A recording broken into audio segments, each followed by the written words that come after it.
At 3:28 a.m., a series of explosions ripped through the center of Simferopol. Exploding every 20 seconds, shock waves shook buildings, shattering windows throughout the city. At the same time, in Sevastopol, at the southern tip of the city, a huge pillar of fire rose above the Black Sea Fleet base, dyeing the night sky red. On the coast of Yalta, a popular tourist destination, residents screamed and rushed for evacuation routes. This scene of three cities shaking simultaneously was not simply localized chaos, it was the decisive moment when the geopolitically important city of Crimea itself began to collapse. For the past few months, the war front had seemingly been balanced. The Russian military had deployed a multi-layered air defense network across Crimea and continued to boast of a large-scale interception system centered on S-300 and S-400 missiles. But that pretense would fall apart in just a few minutes. At 3:31 a.m., a swarm of long-range UAVs launched by the Ukrainian military simultaneously entered Crimean airspace, launching a saturation attack before air defense radars could detect them. 49 hits, particularly northwest of Simferopol, directly struck core systems in the Russian 31st Air Defense Regiment, neutering 3 S-300 primary radars and 2 S-400 fire control systems in just 6 minutes. The moment the air defense network was lost, the situation on the battlefield completely reversed. Ukrainian long-range Moon Shadow UAVs and improved cruise missiles began to strike carefully selected targets, one after another, from coastal defense positions to inland supply depots. In the port of Sevastopol, a chain reaction explosion occurred at a Black Sea Fleet fuel storage facility, resulting in flames that continued for 22 minutes. South of Yalta, a communications base was destroyed, cutting off internal Russian military communications for nearly 3 hours. As a result, 123 Russian military facilities were reportedly destroyed or rendered non-functional in just 48 hours. This figure indicates that the Ukrainian military's strategic plan was not a simple attack, but a systematic operation to fundamentally disrupt the military system of the entire region. Total damage from the first wave of attacks alone was estimated at $1.2 billion. The southern Crimean coastline, touted as the most heavily defended, began to crumble like an open wound in just a few hours. The chaos on the battlefield was even more serious than the figures suggest. In western Simferopol, an explosion at an ammunition depot showered shrapnel on residential areas within a 1.8-kilometer radius, forcing the emergency evacuation of 240 residents. In Sevastopol, the Black Sea Fleet's headquarters building was partially burned, injuring 7 senior officers. In Yalta, the power grid was knocked out for 8 hours, plunging 35% of the city into darkness. All of this confirms the Ukrainian military's precise targeting and the fact that the objective of their attacks was to destroy the military command structure. At the heart of this reversal of the tide lies the technological superiority that the Ukrainian military has steadily accumulated. UAVs now have 1.5 times the range of a year ago, and the introduction of an AI correction system for final adjustments has significantly improved their hit rate. In contrast, Russia's outdated radar was noticeably poorly maintained and its operators inadequately trained. And it has been analyzed that the reaction time of its air defense network dropped by an average of 27%. In other words, this attack was not a chance breakthrough, but rather an inevitable collapse that occurred after a growing disparity in capabilities. More importantly, these attacks dealt a strategic blow to the military structure of Crimea as a whole. The Russian military has positioned Crimea as its center of control over the Black Sea, concentrating its supply lines, air force bases, and naval bases there. However, with the air defense network connecting them now destroyed, Crimea has been transformed from a unified military zone into a collection of isolated, vulnerable bases. This will make it easier for Ukraine to launch a next-stage strategy of chaining local victories, such as cutting off supply lines, disabling naval vessels, and blockading ports. The psychological impact cannot be ignored. Crimea, which had been touted domestically as imperatively defendable, was torn apart by dozens of UAVs, not only unsettling the population but also significantly accelerating the decline in morale among Russian soldiers. Intercepted communications from the front lines recorded what sounded like cries of air defenses have disappeared and were not receiving orders, suggesting that the breakdown of command and control has already begun. Taking all these facts into consideration, the recent attack in Crimea was no mere temporary success. This was a historic turning point, demonstrating the true value of modern warfare by the Ukrainian military, integrating information, technology, and mobility, and exposing structural flaws harbored by the Russian military. For Ukraine, this was the first step in regaining control of its overall strategy. For Russia, it was a fatal sign that the symbol of its long-standing dominance over the Black Sea was beginning to crumble. And the repercussions of this upheaval will not be limited to the military. The collapse of the air defense network will have a direct impact on the population, triggering the next stage, a mass migration in search of escape. Just a few hours after the air defense network collapsed across Crimea. Despite it being before dawn, residents were already streaming onto the streets en masse in the major cities of Simferopol, Sevastopol, and Yalta, beginning an unprecedented exodus. As the Ukrainian military's precision attacks continued and the flames of the Black Sea Fleet base lit a fiery blaze in the night sky, people gave up on restoring their daily lives and were forced into the only option, fleeing. The numbers swelled rapidly. According to an emergency report reportedly sent internally by Crimean administrative authorities, a total of 680,000 people attempted to flee within 72 hours of the start of the attacks. This figure rivals not only the largest population movements in Crimea since 2014, but also the largest in Europe since World War II. More than 10% of the peacetime population began migrating in just 3 days, signaling the critical collapse of the social system. The wave of exodus first engulfed major roads, then began to block city ring roads and even rural roads. Particularly congested were the north-south route between Simferopol and Kerch, the lifeline connecting Crimea with mainland Russia, and the east coastal route between Sevastopol and Kerch. Both routes were originally designed to allow military supply vehicles and civilian vehicles to travel side by side, but immediately after the air defenses collapsed, military vehicles demanded priority, causing traffic congestion to worsen rapidly. By 5 a.m., a line of vehicles over 7 kilometers long had already formed around the checkpoint northeast of Simferopol, and by 8 a.m., the length had reached 18 kilometers. The situation was even more serious on the Sevastopol-Kerch route. Military personnel and their families attempting emergency evacuation from the Black Sea Fleet base, as well as residents fearing the aftermath of the attack, all poured in at once, causing the traffic jam to reach 42 kilometers by 10 a.m. Satellite imagery shows cars lined up in disorderly rows, 2 or 3 abreast, and endless stretches of makeshift parking created by people jostling each other on the shoulders of the roads. Many vehicles had run out of fuel and were unable to move, and residents were seen leaving their belongings behind and heading toward Kerch on foot. In the freezing temperatures, reports of children sitting in exhaustion and elderly people wrapped in blankets while waiting for ambulances were heard, creating a tense atmosphere of fear and tension. The chaos instantly paralyzed the 11 border checkpoints. While they normally can only handle a maximum of 15,000 people a day, the number of people fleeing this time reached 45 times that, causing one checkpoint after another to declare themselves unable to process. By 3 p.m., 6 checkpoints had closed, and in some cases staff left their posts, almost resulting in clashes with the evacuees. As news of the closures spread rapidly on social media, further panic spread, with shouts and cries mixing in the convoys and the situation spiraling out of control. The backdrop to this chaos is the collapse of the Russian occupation authorities' ability to govern. Immediately after the air defense network was destroyed, the occupation authorities announced to residents that they had full control of the situation. However, in reality, the chain of command was disrupted, communication networks were intermittently down, and on-site personnel were unable to make effective decisions. In Simferopol, police dispatched to guide evacuations reportedly got stuck in traffic and took more than 3 hours to return to the city center. In Sevastopol, residents were inundated with inquiries, and the administrative hotline temporarily stopped working.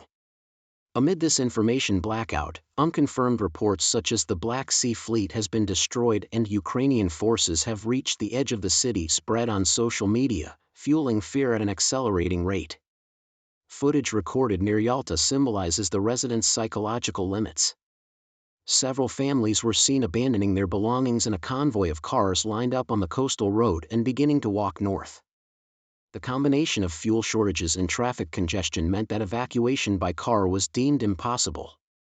Many of them were moving quickly along the side of the road, armed with only water, blankets, and valuables, and frightened by the occasional explosions in the distance. Further worsening the situation was confusion within the Russian authorities.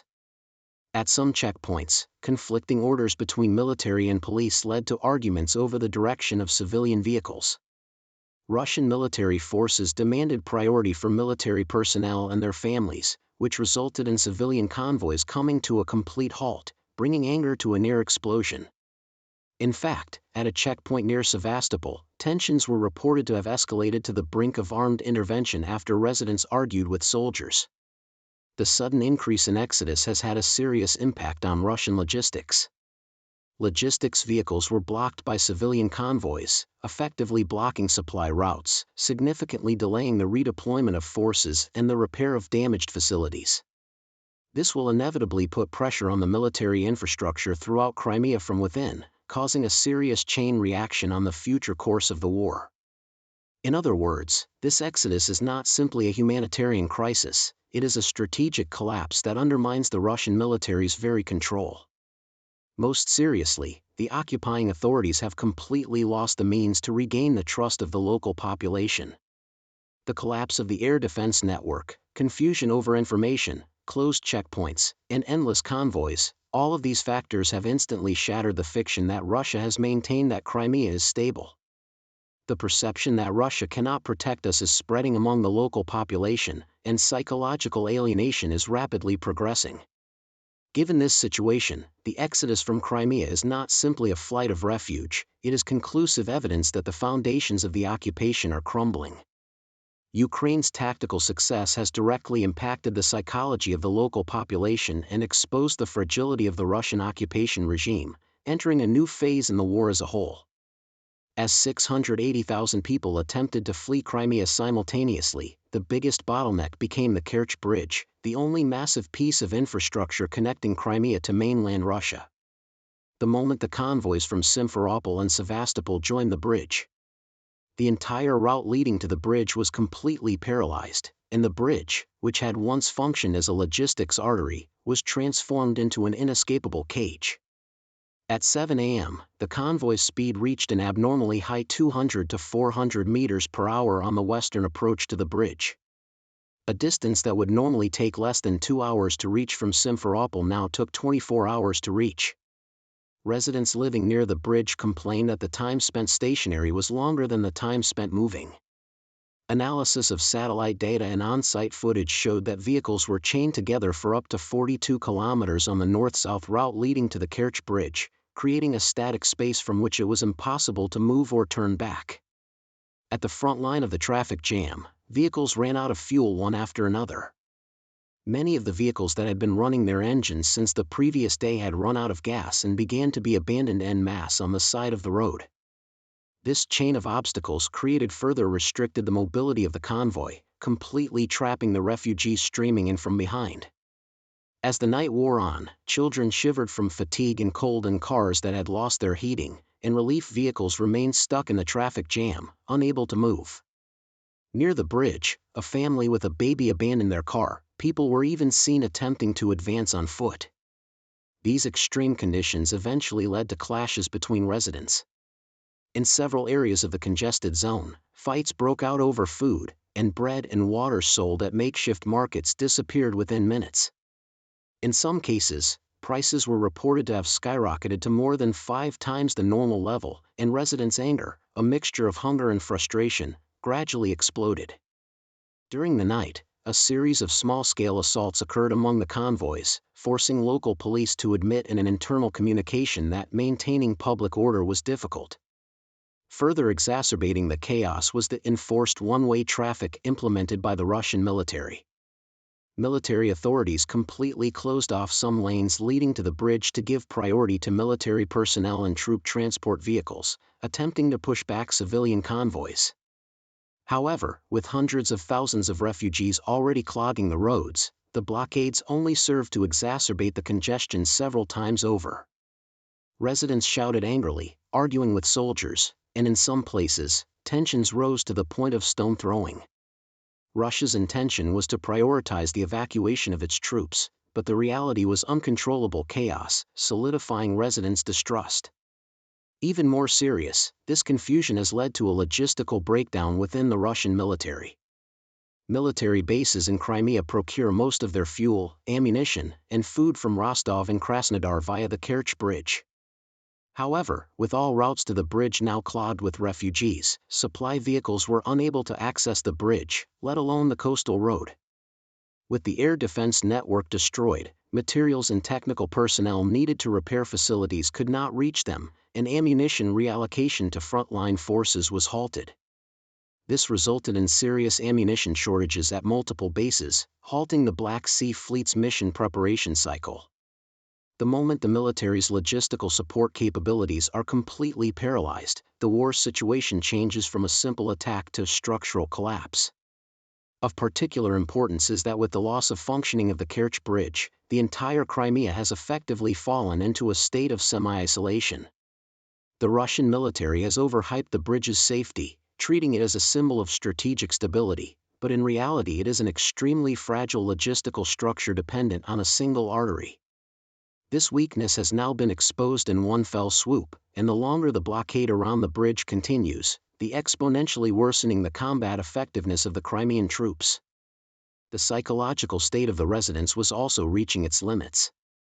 In the waiting area connecting to the bridge, a mixture of extreme fatigue and fear prevailed, and the cries of children could be heard throughout the night. Many families trapped in their cars left their convoys and wandered through the darkness in search of water and food. Footage circulating on social media showed a mother clutching her infant child and sobbing, saying, "There's no way out of this." The vague information provided by military authorities and the chaos in the chain of command confirmed the psychological breakdown. This series of events is perfectly consistent with the Ukrainian military's intended operational objectives. The strategic aim was likely to be to not only attack facilities on Crimea's southern coast, but also to induce a large-scale civilian movement, thereby undermining the Russian military's logistical support capabilities from within. The effect was profound, as the Russian military simultaneously faced three challenges: protecting civilians, maintaining public order, and military supplies, and failed in all of them. This made possible the three-tiered simultaneous attack, radar, supply lines, and command centers, that will be discussed in the next chapter, and became the foundation for fundamentally shaking the very structure of Crimea's control. Crimea is now no longer just a battlefield, it is transforming into a tectonic turning point where the Russian military's logistical logic is crumbling. The massive traffic jam on the Kerch Bridge was a symbol of this, and from this point on, the tide of the war began to shift significantly in Ukraine's favor. By the time the chaos around the Kerch Bridge reached its limit, the Ukrainian military was already moving on to the next phase. This was not a simple individual attack, but a systematic destruction operation that simultaneously cut through three layers of the military structure across Crimea, with a precision and cohesion so extensive that it shook conventional concepts of war to their core. First, to deprive the Russian military of its surveillance capabilities, the Ukrainian military deployed long-range surveillance drones into the sky, one after another, neutralizing air defense radar sites from Sevastopol to north of Simferopol. Within 8 hours of the attack, a total of 17 radars were destroyed or rendered non-functional, including 9 S-300 surveillance radars, 6 S-400 related radars, and 2 naval coastal surveillance radars.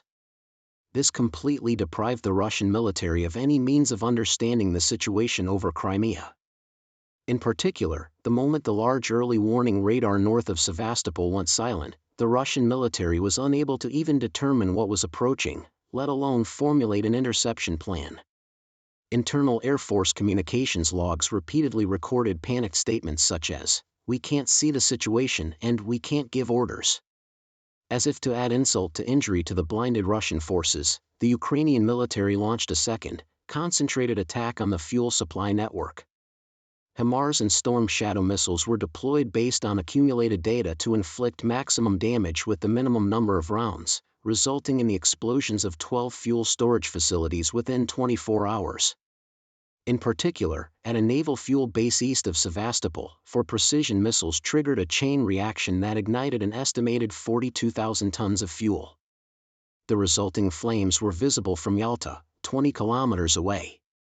A supply depot on the outskirts of Simferopol was also destroyed, severely limiting the mobility of Russian armored vehicles and supply vehicles. Attempts to dispatch fuel tankers failed because the roads leading to the Kerch Bridge were completely blocked by refugees, effectively halting supplies. The collapse of the fuel network was not just a loss of resources, it had a fatal impact, rendering military activity itself impossible, making it difficult for Russian forces to even maintain a minimum level of security, let alone redeploy their forces. In the third phase, the Ukrainian military moved on to cutting off strategic connections in order to confine Crimea as a whole.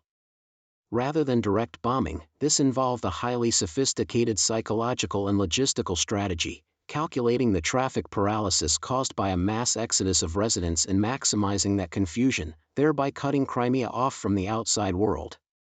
As depicted in the video, the simultaneous movement of 680,000 residents instantly saturated the road network, and the entire route to the Kerch Bridge was transformed into a static convoy stretching for tens of kilometers.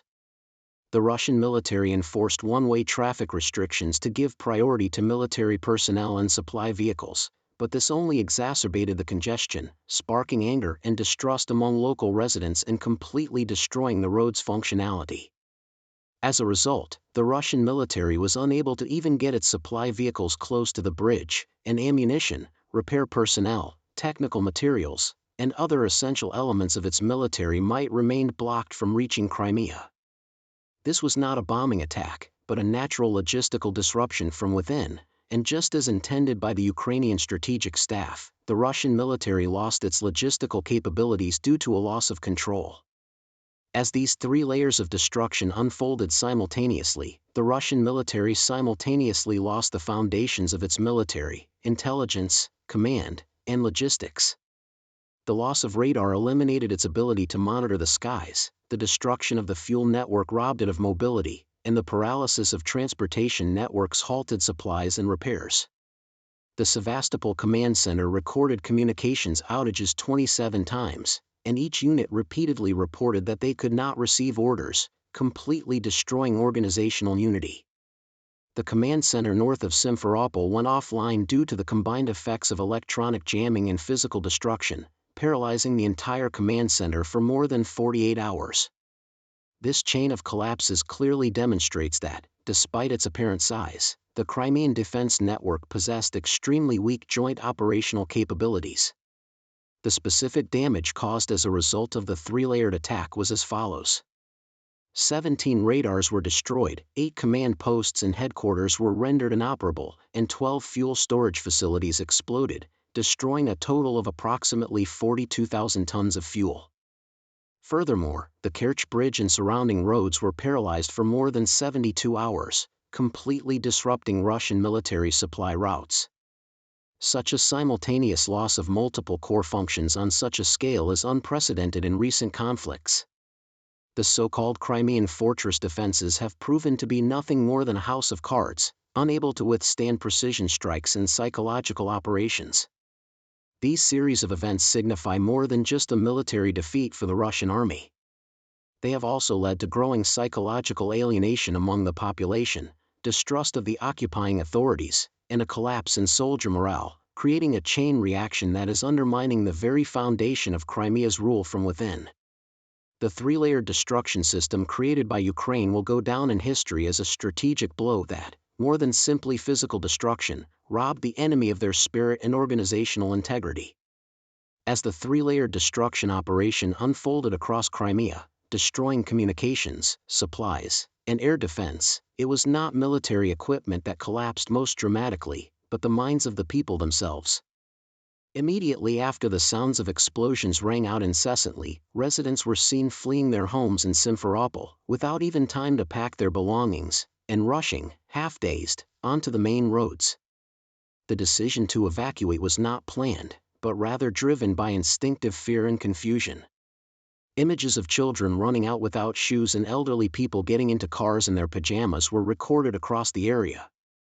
In northern Sevastopol, a video of a mother holding her toddler and crying out, "We have to get out before the bridge closes," was posted to social media and quickly shared hundreds of thousands of times. The video symbolized the complete breakdown of rational judgment among the residents, making it clear to everyone that their psychological resilience had reached its limits. The psychological collapse of the residents quickly spread to the military. With radar networks destroyed and communications networks cut off by the Ukrainian military's attacks, Russian soldiers in Crimea felt isolated and unsure of what to do, unable to receive instructions. In particular, at an army base north of Simferopol, there were multiple cases of soldiers on night patrol not receiving updated orders and leaving their posts on their own to join evacuation convoys. According to internal military reports, more than 60 soldiers deserted their units without official authorization within 48 hours of the attack. These actions were treated as temporary measures, but they were clear desertions and symbolized the collapse of military morale. Officers on the front lines were also reaching their limits of psychological stress. A mid-level officer at the Sevastopol command center was recorded complaining to headquarters and communications that he couldn't figure out where our troops were, we were running low on fuel and ammunition, and we didn't know what was coming from the air. These comments were not merely a momentary confusion, but an indication of individual despair in the face of organizational collapse, confirming the rapid loss of unit control. Furthermore, soldiers were seen around the base searching for their families, changing into civilian clothes and blending into the crowds. It became clear that the soldiers, faced with extreme circumstances, were losing their sense of self-worth. Meanwhile, the Russian Federal Security Service, FSB, sent reinforcements to various cities to maintain security, but their efforts were completely unsuccessful. The troops dispatched to the area were unable to reach their destination due to traffic congestion, and when they tried to push their way through the crowds on foot, this only angered local residents and led to clashes. Near Yalta, FSB officers attempted to reorganize the convoy, but chaos quickly escalated as local residents shouted, "You've abandoned us!" and insults were hurled. In eastern Sevastopol, drivers of lined-up evacuation vehicles broke out in a heated argument, and footage shows the FSB being pushed back when they intervened, clearly demonstrating the occupation authorities' inability to control the residents' psychological state.